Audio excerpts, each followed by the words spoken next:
Welcome to Crime Soup Podcast. I'm your host, Kaylee Carter. And I'm Hannah. And this week we'll be discussing potentially one of the most prolific serial killers in modern American history, who has never actually been convicted for murder. Our story begins with the disappearance of a 15-year-old girl from Georgetown, Illinois, named Jessica Lynn Roach.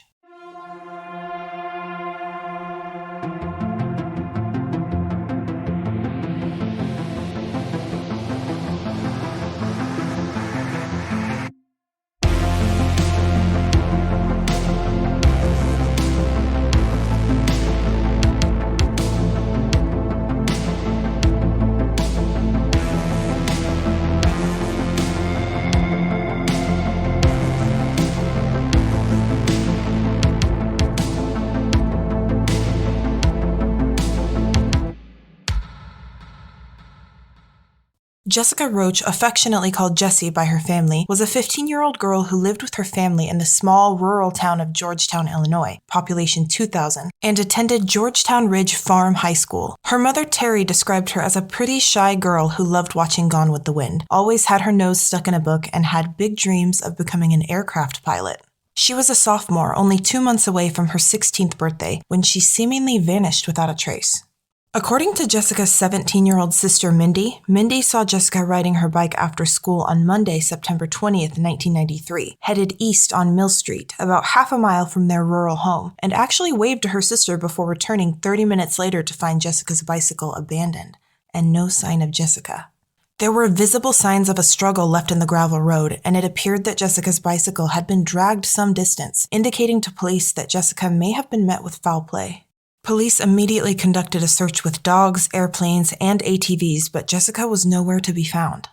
A couple of weeks later, the very popular Fox television show America's Most Wanted, hosted by John Walsh, decided to cover Jessica's case to hopefully produce tips from the public, with FBI agents on standby ready to answer calls. 25 phone calls were received in response to Jessica's episode on America's Most Wanted, but none of them led investigators to any immediate arrests. None of the witness accounts provided to police could be verified, including an odd one provided by her own father, who said he thought he saw his daughter Jessica in the back of a four-wheel drive vehicle with 2 other people, headed east on Mill Street that Monday morning, the same day as her disappearance. Mill Street, which eventually turns into Mill Road, is one of the major roads out of Georgetown, leading directly to the western border of Indiana. It's the main road that the entire Roach family would have taken every day to go into town, and obviously the same road Jessica would have taken every day after school to get home.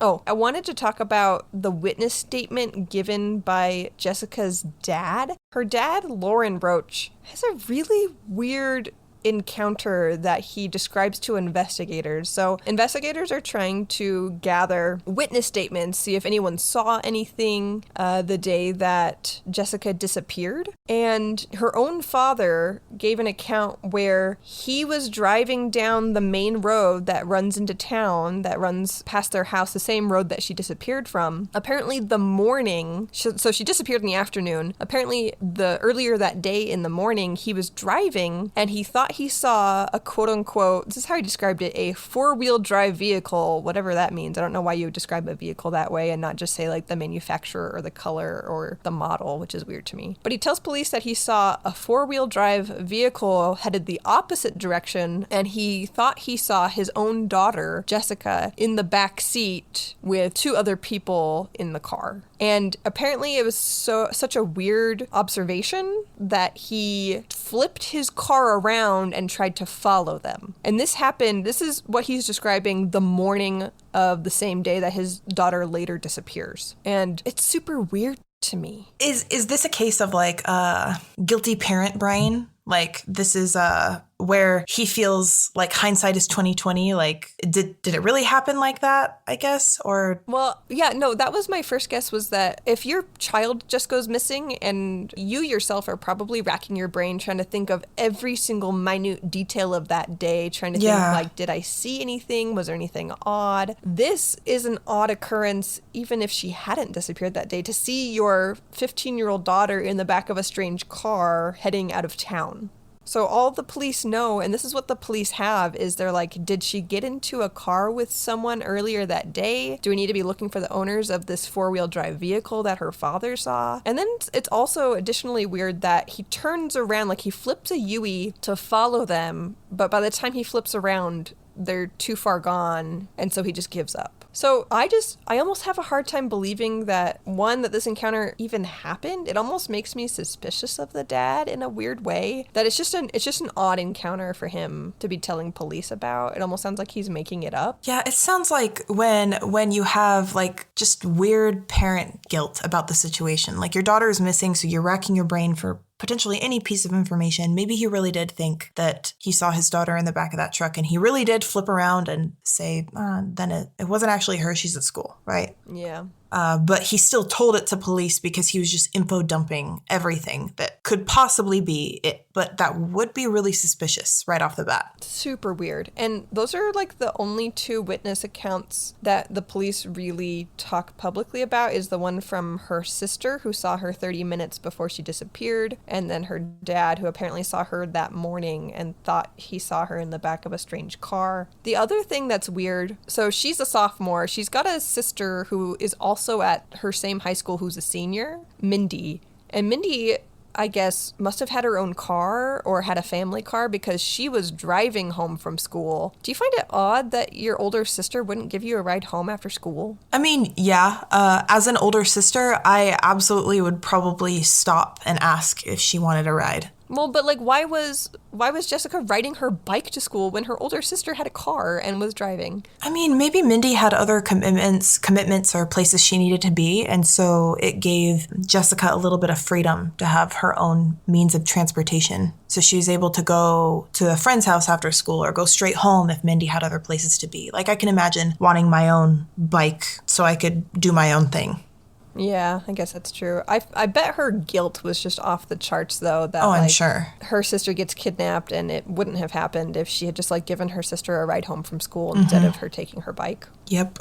I also think it's interesting that Mindy sees her sister on her way home from school, gets home, and then when she doesn't see her sister within 30 minutes is like, something's wrong. Because Jessica was only a half mile away from their house when she disappeared, like so close. And so when she didn't get home right away, Mindy was like, there's something wrong. She went back and her sister was gone and just her bike was left there. Yeah, I would feel really guilty. That would suck. But I totally can put myself in Mindy's shoes. And well, because how far apart are you and Chelsea? Are you 2 years? Yeah. So you know what it's like to have a little sister 2 years younger than you. Oh, yeah. On November 8th, 1993, 6 weeks after Jessica's disappearance, a young woman's badly decomposed body was discovered by a farmer in his cornfield near Perrysville, Indiana, less than 10 miles away from where Jessica was last seen alive. An autopsy was performed, but forensic experts couldn't confidently determine if it was Jessica's body or not. Unfortunately, the farmer had already done severe damage to this young woman's body when he ran over it with his combine before realizing it was there. Experts performed x-rays on the remains and estimated this body was most likely several years older than Jessica, and speculated that it may belong to another missing young woman named Trisha Reitler, a 19-year-old college student who disappeared from Marion County 6 months before Jessica. Trisha Reitler was a freshman at Indiana Wesleyan University when she disappeared March 29, 1993. Her blood-stained clothes were found in a field near the convenience store where she was last seen alive, buying a soda, about 8 p.m. Because forensic experts in Indiana were unable to definitively determine if the body found in Perrysville belonged to the missing 15-year-old Jessica Roach, samples were sent to Washington, D.C. for further examination. However, dental comparisons performed by Dr. Roland Kaur in Terre Haute, Indiana, in November 1993 determined that the body couldn't have belonged to missing 19-year-old Trisha Reitler. While investigators in Indiana waited for more conclusive test results from Washington, D.C., they began comparing the disappearance of Jessica Roach with other cases of missing and murdered women and girls in the area, wondering if they might be dealing with a serial offender.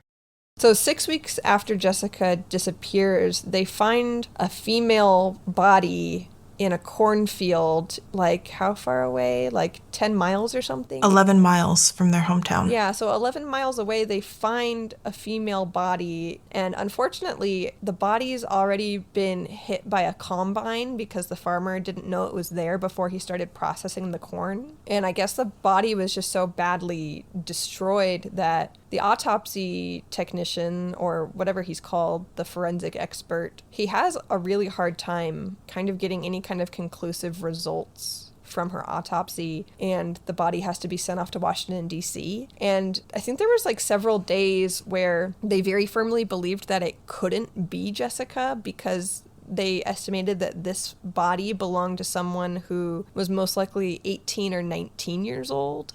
They're already thinking like, oh, it might actually be Trisha Reitler from over in Indianapolis. They've got a young woman and a girl only a few years apart from each other that it could go missing within 6 months of each other or 3 months of each other? 6 months. Yeah, she disappeared 6 months before Jessica, but it's over 100 miles apart. Yeah, that's true. What I've learned from listening to true crime is Trisha Reitler disappeared on her way to get a soda, and Eaton Pats also disappeared on his way to go get a soda, so nobody should go to get a soda by themselves. No more sodas by yourselves. Only go to get a soda in packs. That's it. Why is that so common? I just went to go get a soda, and then they were never seen again. I'm just like, okay, that's no why for me. Girls go to the bathroom in packs. That exact reason. But we should do that for more things. Can't go to the bathroom alone, can't get a soda alone. Can't be a human alone. Just gotta braid our hair together. One of us will still go missing, but at least someone will see it happening. She disappeared and took half my hair with her. And I didn't see a thing. While investigators in Indiana waited for more conclusive test results from Washington, D.C., they began comparing the disappearance of Jessica Roach with other cases of missing and murdered women and girls in the area, wondering if they might be dealing with a serial offender. One such unsolved case police initially compared to Jessica's was that of 18-year-old Holly Ann Anderson, a young woman from Danville, Illinois, only 11 miles from Jessica's hometown, whose body was found in January 1992. She had been stabbed to death and discarded in a ditch only 3 miles from where the latest body was found. So what I hate so much about this case is that once Jessica goes missing, I feel like Jessica is kind of the catalyst the rest of our episode. Like, she is the fire that starts this investigation. And what ends up happening is that police start looking at other missing and murdered young women and girls nearby and realizing that there's a lot of similarities to other unsolved cases. The upsetting thing is that, one, there's so many missing and murdered young women and girls that they can't tell which ones are linked and which ones aren't, which either makes me think that there's a serial killer who has managed to victimize tons of women and girls in Indiana and Illinois, surrounding areas, or there's just a bunch of different killers, which is also upsetting, right? Because if each of these women and girls are killed by a completely different person, then you've got a whole bunch of killers, which is, I don't know which one's scarier, a serial killer or a bunch of just individual killers. Well, it's also kind of weird to me that, so I'm assuming these are mostly rural communities, so their communities are, small, but also, really large and all-encompassing because there's so many miles separated between people that you kind of have to include larger spaces. Are people aware that this many young women are going missing in their immediate area or that close to them? Because 100 miles is far, but also for rural communities, that's probably somewhat It's not a large population. Exactly. So word gets around. Everybody knows at that point. Was everybody not on edge? Did everybody know? I don't know. I have no idea. But after Jessica goes missing, the police start to wonder if maybe her disappearance is linked to another young woman, an 18-year-old named Holly Ann Anderson, who disappeared only 11 miles from Georgetown. But it's not even that she disappeared from 11 miles away. Her body was found only 3 miles away from where this latest body is. That's like a ding, ding, ding, immediately alarm bells going off. 3 miles is nothing. No, that's really weird. 2 dead women in this rural community, only 18 months apart, like, my mind would instantly be going to serial killer. Same. On November 14th, the FBI finally announced that the body found in the Perrysville cornfield did in fact belong to Jessica Roach. Experts in Washington, D.C. were able to identify her fingerprints despite her body's advanced decomposition. While the FBI may have been able to finally positively ID the victim's body as 15-year-old Jessica Roach from Georgetown, Illinois, they weren't any closer to finding her killer, so they continued to run 30-second television ads asking for the public's help. In particular, the FBI was still trying to locate Jessica's clothes, which were never recovered.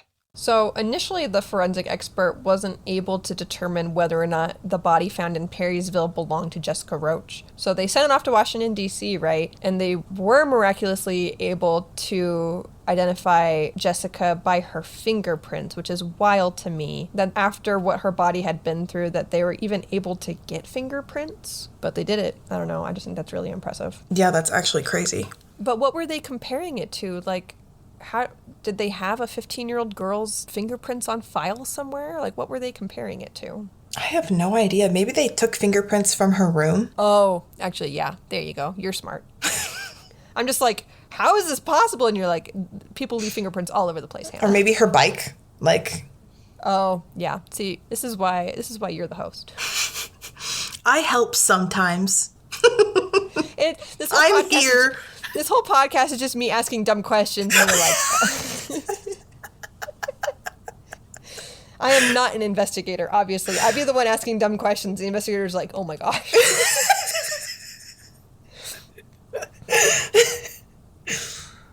I don't think your questions are dumb. We're just thinking through it with the 2 brain cells we have combined. That's being generous. 1 brain cell each. That's it. Oh, okay. I thought we each had half if they came together. Sometimes I feel like we have a full one, sometimes half. It just depends on the day. It makes me think of, like, just a single LED light on, like, a computer screen that just kind of blinks. You know?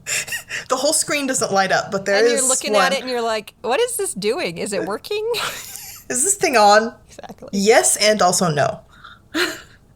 So after all of this, what's the word? Rigmarole? What's the word? After everything that they go through with this body, which you would almost think that immediately they'd be like, yeah, what are the odds that we find a young woman's deceased body so close to where Jessica disappeared? It has to be her. But nope. They're actually not certain because they have so many missing young women. Yep. But in the end, they do finally ID her, right? So this is Jessica that they find in Perrysville. So somehow, Jessica is last seen on Monday, September 20th, about 3:30 p.m., riding her bike. Her bike is found abandoned. And somehow she ends up 10 miles away, 11 miles away, right? Yeah, 11 miles. And we don't know how she got there. Like, what happened? Like, what do you think happened? And she's across state lines. Yeah, and she's in another state because Georgetown is really close to Indiana. Mm-hmm. So she ends up across state lines. But the road that she lived on, the main road out of town, leads to Indiana. So somebody, in my opinion, probably picked her up, drove across state lines, and either killed her across state lines or discarded her across state lines. I don't know where she actually died. And the autopsy doesn't even tell us how she died. I mean, it probably would be impossible to tell after she got hit by a combine. Yes. But knowing what we know, finding her 11 miles away, that immediately makes her dad's story really weird. Not knowing anything else about what could have happened to her. Maybe her dad's a psychic and doesn't know it. You know how sometimes you have weird feelings about something happening before it happens, even though there's no real reason? And I have no idea if that's real or not, but I mean, that would explain, after knowing what happens later in the story, that would explain some of the things that him seeing that, because that would be really spooky.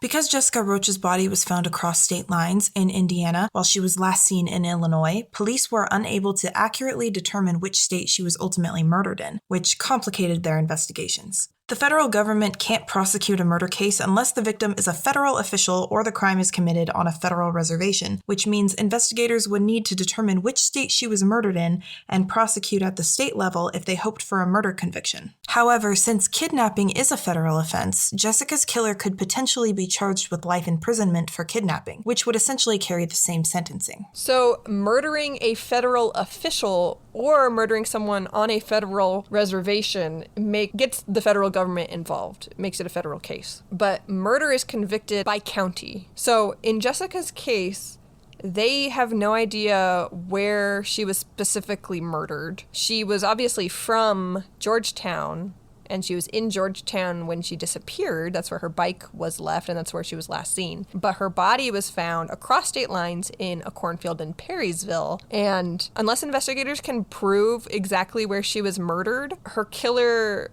essentially won't get charged with murder. Okay, but I don't actually understand that. Can you explain it to me? How murder is not actually a federal offense? Probably so that the federal government can't stick their noses into local business, like local state business. How did they charge for murder if they can't prove where the person was murdered? Like if the body was moved? Like let's say you didn't kidnap someone. Let's say you killed them and moved their body across state lines. I think there has to be a kidnapping charge in every case, though. So like kidnapping a corpse? Well, no, like unless they killed them right where they stood, it would be kidnapping. In which case you would know where... Yeah. Okay. While Indiana investigators were busy comparing Jessica's case to other missing women and girls from Indiana, a man passing through Jessica's hometown in Illinois was actually arrested in November 1994 for trying to kidnap two 14-year-old girls. According to the two 14-year-old girls in Georgetown, Illinois, the same town where Jessica Roach lived and disappeared from only a year previously, a suspicious man in a van tried to kidnap them, but they managed to escape and remember a partial license plate number. The police were able to identify a suspect thanks to the partial license plate number and a description of the van, which led them to a 31-year-old man named Larry Dwayne Hall. Larry Dwayne Hall worked as a janitor near his home in Wabash, Indiana, almost 150 miles away from where he reportedly tried to kidnap the two girls in Georgetown, Illinois. But police quickly discovered that Hall had a few interesting hobbies that explained his seemingly strange presence so far from home. Hall was an avid war reenactment actor and a classic car enthusiast who traveled long distances to gather at car shows and war reenactments, and there just so happened to be a Revolutionary War reenactment just outside of Georgetown, Illinois, the weekend before Jessica Roach's disappearance. Just 10 minutes outside of Georgetown is something called the Forest Glen Preserve, an 1,800-acre nature preserve that also hosts Civil War reenactments. The main road that leads to Forest Glen is Mill Road, the same road where Jessica Roach was last seen riding her bike home from school Monday afternoon. I want to talk about what happens next. So after Jessica's body is found and it's identified, the police are kind of starting to piece things together across state lines that maybe this is a serial killer. And so they keep their ears open for other possible perpetrators. And so a year after Jessica goes missing, a year and a month later, in November 1994, they catch wind of a guy who reportedly is driving around rural parts of Indiana and Illinois, and he's driving a van and pulling over to talk to young women and girls. Yeah, trying to lure them into his car. Yeah, which I don't care what he's talking to them about. Instantly, that's suspicious. It's a no from me. That's predatory. No man should ever just pull off. Here's like, this isn't hard to understand. No man under any circumstance should just pull his car over and start talking to two random 14-year-old girls. Under any circumstance. Even adult women. You don't need to. Yeah. There's no reason. No reason whatsoever. I don't care if you're f***ing lost. Like, wait until you find a man and ask him, because... That's the thing. Even if he was lost, no. Get out at the freaking grocery store. I was taught this at a young age. If a strange man ever comes up to you as a young woman or girl and needs your help, it's probably a con. Yeah. Because, let's be honest, men never ask for help, especially not from young women or girls, because they already don't respect us. No. Why would they respect us enough to ask us for directions somewhere? Did I ever tell you that some guy tried to use the "I lost my puppy" line on me when I was little? And It totally worked. I was in front of my house playing. I'm glad it was when you were it was when you were little, not like last year. You're like, I'll help you find your puppy, mister. And then you lure him into the bushes and you're like, get bent, and you beat him up. Call the police, but not for me.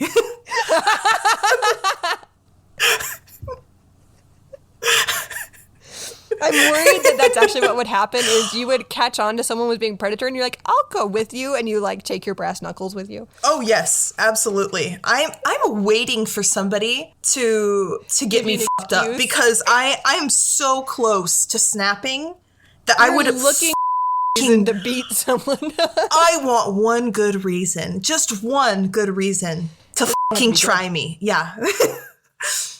But yeah, I was like 7 and I was playing in my front yard and a grown man came up and was like, "Have you seen my puppy?"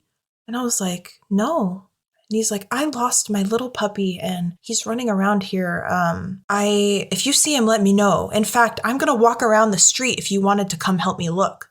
No. Yeah. And I was like, I felt weird about it, but I also felt rude saying no because I was like, he's just looking for his puppy. And then my mom came outside. How old were you? I was like 7. Yeah, no, that's 100% a red flag. Yeah. And then my mom came outside and she was like, "Can I help you?"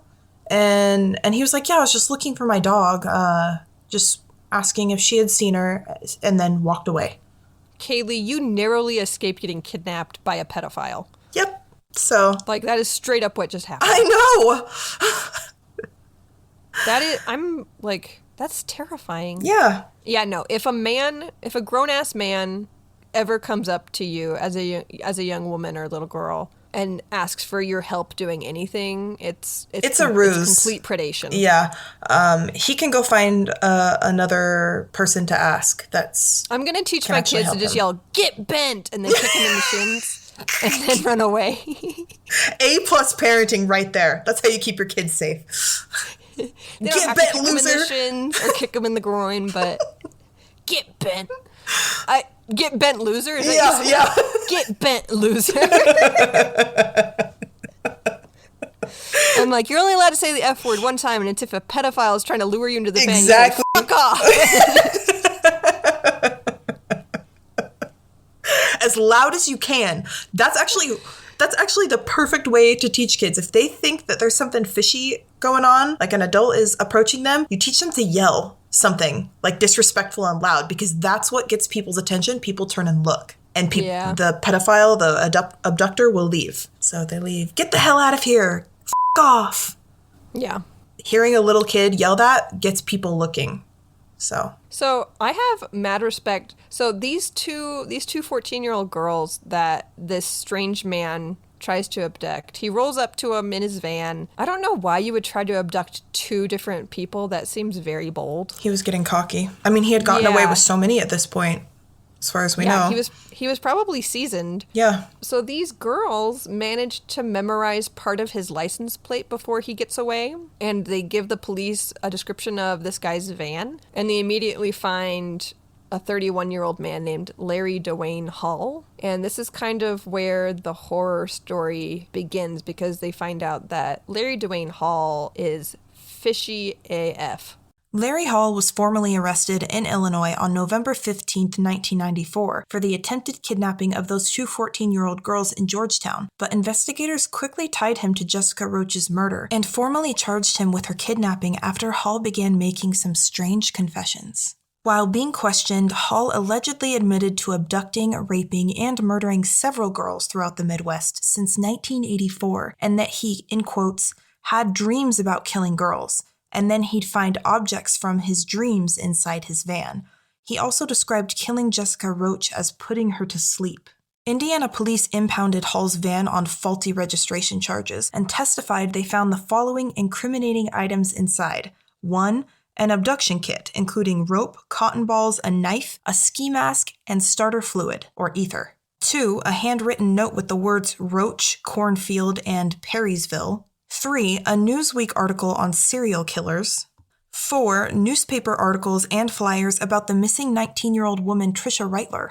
5. College stationery with Trisha Reitler's name typed up at the top. And 6, an advertisement for women's underwear with IWU, Indiana Wesleyan University, scrawled across the panties. I think this is what happened. I think once they realized that Larry Hall was the owner of this suspicious van and he was the man that the two 14-year-old girls described seeing, they needed to find an excuse to search his property. They want to try and get their hands on his van, because vans in general are already sketchy. Because he's a single man. What does he need a big empty van for, except to kidnap people? Apparently. But they needed an excuse to search his property, and cops do this all the time. So they looked up his records and found out that his registration was expired, or his registration wasn't up to date or something. And so they were able to impound his car. Just because you impound someone's car doesn't mean you have the right to search it, I don't think. That's true. They did not have the right to search it at that point. So they searched his car illegally, and I think what they found wasn't admissible in court. Wait. They searched his car illegally? I don't think, well, according to his defense attorney, I think one of the points that they tried to make on the defense side was that all of this evidence found in his car was obtained illegally, that they didn't have a search warrant. They did not have a search warrant.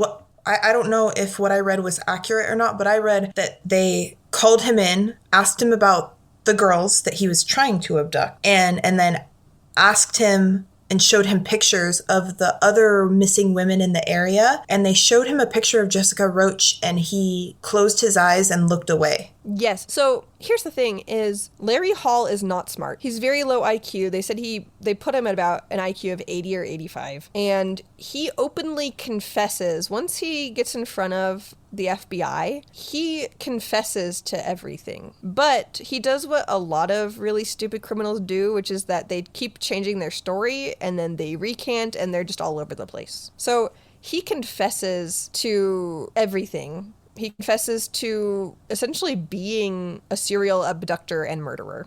And then on top of that, they find a bunch of really suspicious, almost comically stereotypical serial killer things in his van, including rope, cotton balls, a knife, a ski mask, and then starter fluid, which is ether, right? So I think he's using the cotton balls and the ether to subdue people. So here's where it gets extra weird, though. So they also find a handwritten note with the words Roach, Cornfield, and Perrysville, right? Which isn't inherently incriminating. But mad suspicious.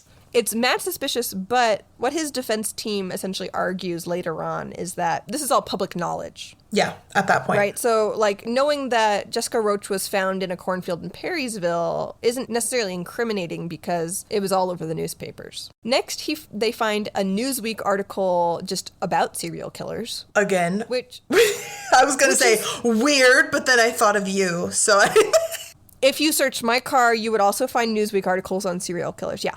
So, but that is almost the comical thing about what they find in his car is that, if I was going to frame someone, just hypothetically, let's say that someone wanted to frame this man and make it look like he's been the one committing murders, that he's a serial killer. Can you imagine you're like, okay, what would a serial killer have in their car? And they're like, okay, a ski mask, a knife, some rope, and then a strategically placed article about serial killers. Yeah, that seems right.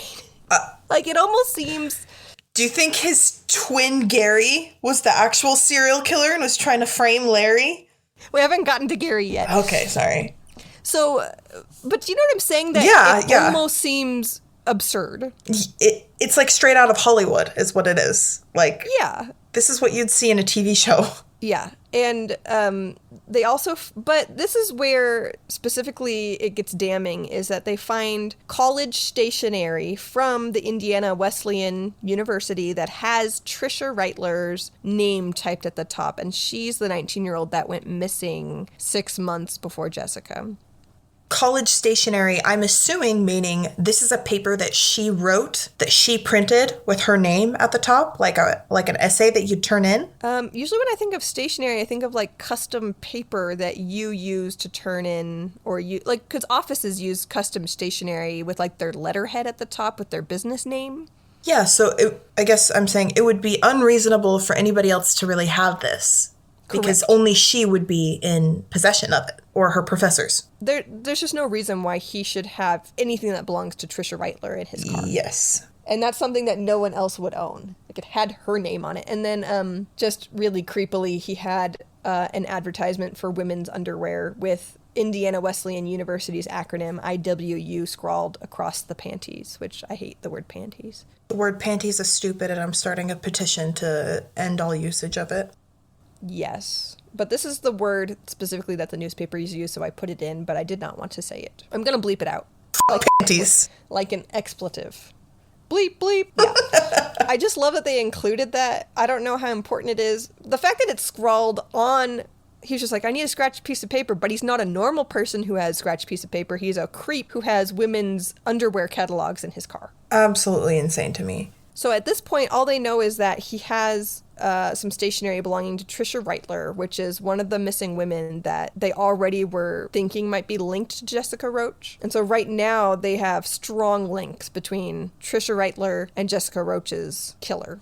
But they failed to find any actual physical evidence that either of those women were actually in his car, right? As far as I know, I didn't see any, like, hair or... this is before DNA, right? But yeah, they didn't... I guess, I'm assuming they probably looked for fingerprints and hair, and a bunch of the girls were found nude, and, like, their clothes were never recovered. Or in Trisha Reitler's case, it's the opposite, where only her clothes were discovered. Was it only her clothes, or was it her clothes were never found? And she was discovered. Jessica Roach, right? They found her body and they never found her clothes. Trisha Reitler, it was the opposite. They found her bloody clothes in a field, but they never found her. Oh. And they still have never found her. That's right. I got it mixed up. According to Gary Miller, chief investigator with the Vermilion County Sheriff's Department, Hall was questioned about Jessica Roach's disappearance, but turned his head to look away when shown her picture, refusing to look at her. Miller also testified before a grand jury that he witnessed confessions given by Larry Hall, where Hall described his abduction technique as the following. He would pull up next to them, ask them their names, their age, where they were going, and if they'd like to go for a ride. And in some of the instances, he would talk about how, as he would ask these questions, he would open the door and get out, and that's when he would forcibly place the victim in his van. On the first day of Hall's trial in May 1995, an FBI agent testified that Hall confessed in detail to kidnapping, assaulting, and strangling Jessica Roach and Trisha Reitler. Prosecutor Lawrence Beaumont said in opening statements that Hall admitted to keeping notes of his evil deeds and often revisits the areas where they occurred, and confessed to killing at least 4 women and girls.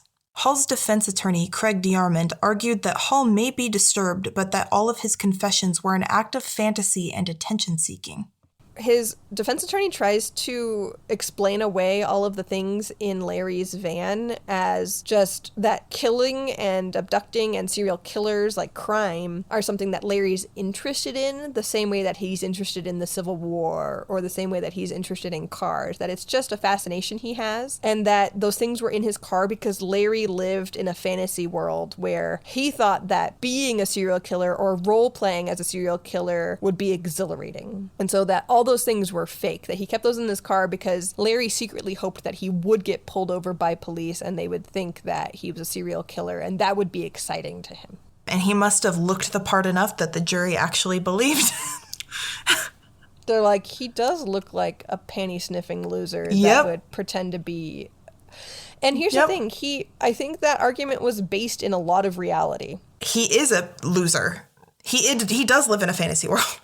On May 30th, 1995, an Indiana road map found in Larry Hall's van was introduced into evidence by the prosecution, which simply had 2 dots marked on it. A federal prosecutor said the dots may indicate where Jessica Roach was killed and then where her body was discarded. 1 dot marked a rural gravel road in Perrysville, Indiana, where prosecutors believe Hall may have strangled Roach by wrapping belts around her neck and a tree, just as he admitted in one of his confessions. The 2nd dot designates where her decomposed body was found 6 weeks later in an Indiana cornfield. Larry Hall's defense attorney, Craig DeArmond, argued that Hall is emotionally unstable and fixated on abduction murders, but that he confesses to crimes he's only ever read about. To further support his client's innocence, DeArmond had Hall's own father, Robert Hall, and Hall's twin brother, Gary, testify that Larry was at home in Indiana on the day of Jessica's abduction. And also, can we talk about how his dad was a gravedigger? And yeah. And he started digging graves with his dad at 12 years old. And I guess this isn't like completely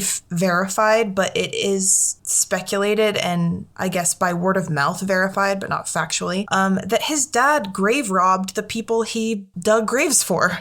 And his dad would force him to help. Yeah. So this was something that I guess Larry talked about. Why are people being buried with valuables in the first place is what I want to know. Like he cut the finger. Not victim blaming. Yeah, no.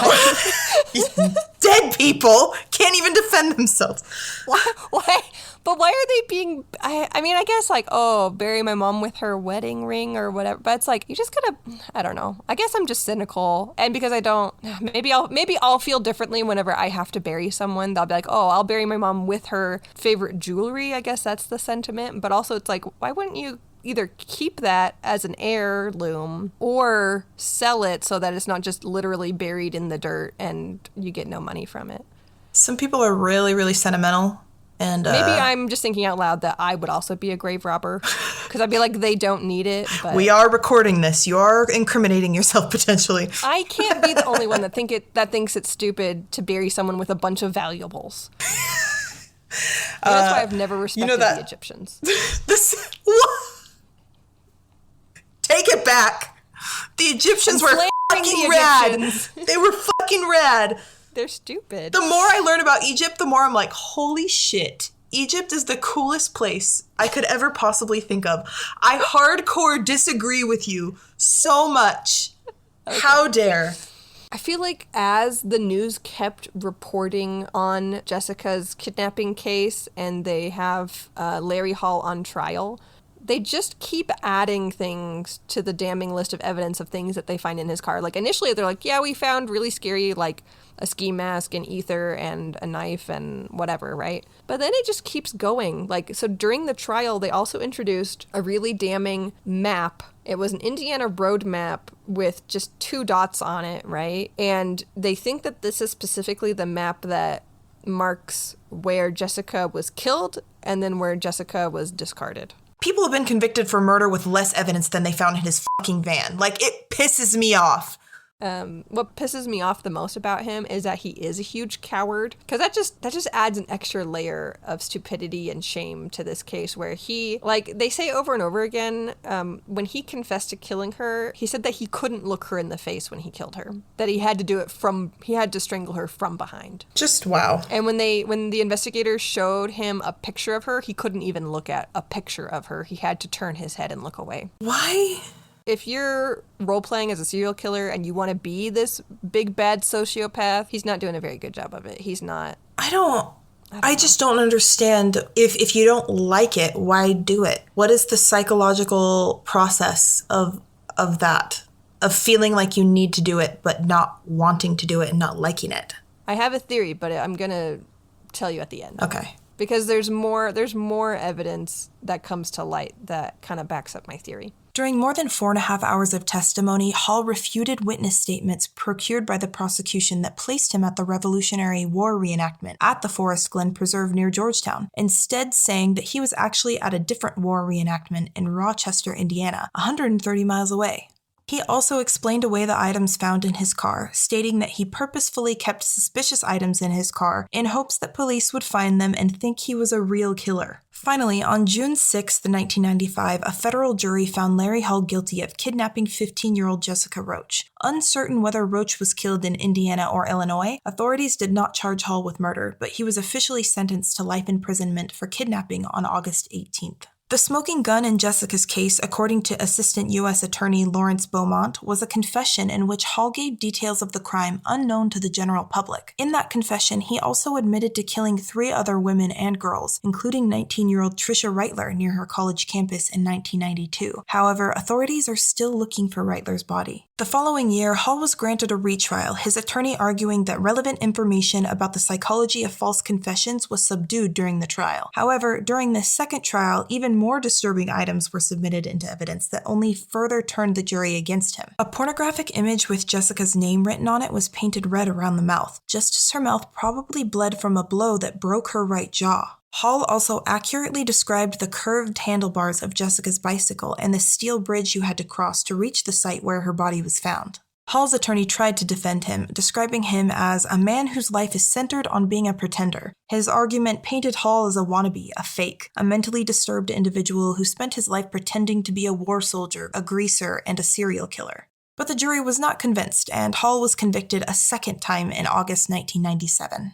So Larry eventually does get convicted of Jessica's, not her murder, but her kidnapping. And a federal jury finds him guilty of kidnapping June 6th, 1995, so almost 2 years after her disappearance. And I guess the smoking gun in her case was that he provided details that weren't publicly known, and his defense attorney tried to dispute this. I almost err on the side of his defense attorney in this particular instance because one of the pieces of evidence or one of the pieces of information that Larry gives that the prosecution argues wasn't open to the public was that between where Jessica was abducted and where her body was found, you have to cross a steel bridge. I don't feel like that's specific enough knowledge that only the person who killed her would know. That's still very concerning that he would do those things. Yeah.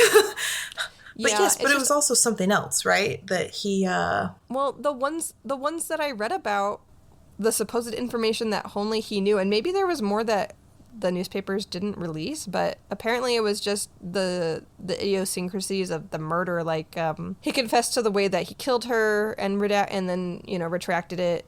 He talked about crossing a steel bridge, which is factual, but also other people could easily find that out. And then he described that she was walking alongside her bicycle, not riding it, which is very specific information. And then also that the handlebars of her bike were curved. That would be a crazy guess, though. But the thing that is specific enough is that he had items in his car belonging to the women.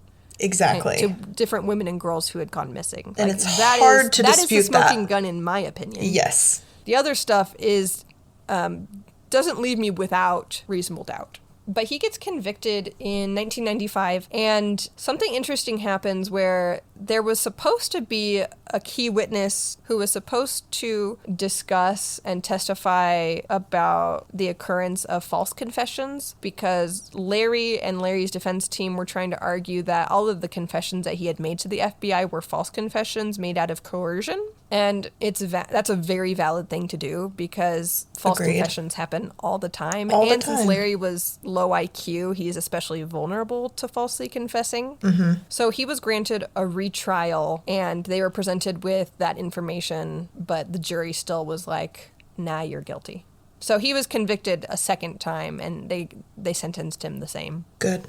Okay, can we talk about how weird it is that he printed out a pornographic image, wrote Jessica's name on it, and then painted red around the mouth of the woman in the image? Hella creepy. Like, I know that those kind of creepy people exist, and I like to pretend that they're not walking around among us, but they absolutely are.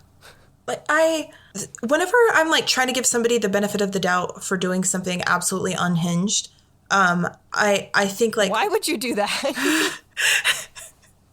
I think what circumstances would cause me to do this thing?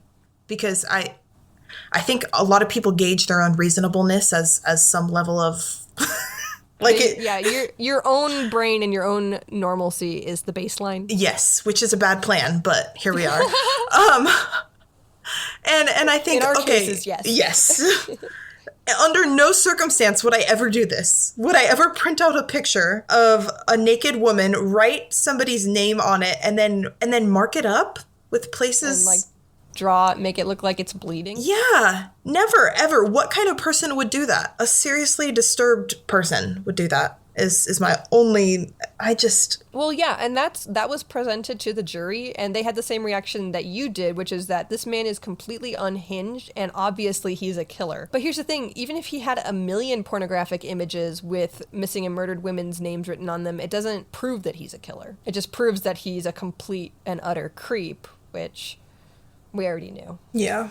The hard thing about this case that I can't neatly fit into one episode is that Larry Hall is so unreliable and so changeable, and he goes through fluctuations of confessing to a bunch of things and then recanting it and changing up his story. And so depending on what source you look at, the number of women and girls, missing or murdered women and girls that are linked to him fluctuates dramatically. Like, I've seen some that just say, like, he may have killed up to 4 women, and then others it's like and then sometimes the FBI cites his numbers as high as 45 or 50, including abductions, missing women. Trisha Reitler's body has never been found, so they don't actually know what happened to her. She's presumed to be dead, but there's so many loose ends and there's so many cases that we don't know what happened. They're most likely linked to Larry Hall, but it hasn't been proven. And to this day, currently in 2022, when we're recording this, he has been charged with exactly one offense, and that is kidnapping. And he has never been convicted of any kind of murder, despite potentially being one of the most prolific serial killers in modern American history. Absolutely insane. Which goes back to what we talked about in our Corpus Delicti episode, which is that it does not take a mastermind to get away with murder. Bingo, yep. We're seeing over and over again that it doesn't take a mastermind, and we're failing. Our justice system is failing somewhere. Do you have any thoughts on that? I think our justice system is failing for sure, but also culture is failing.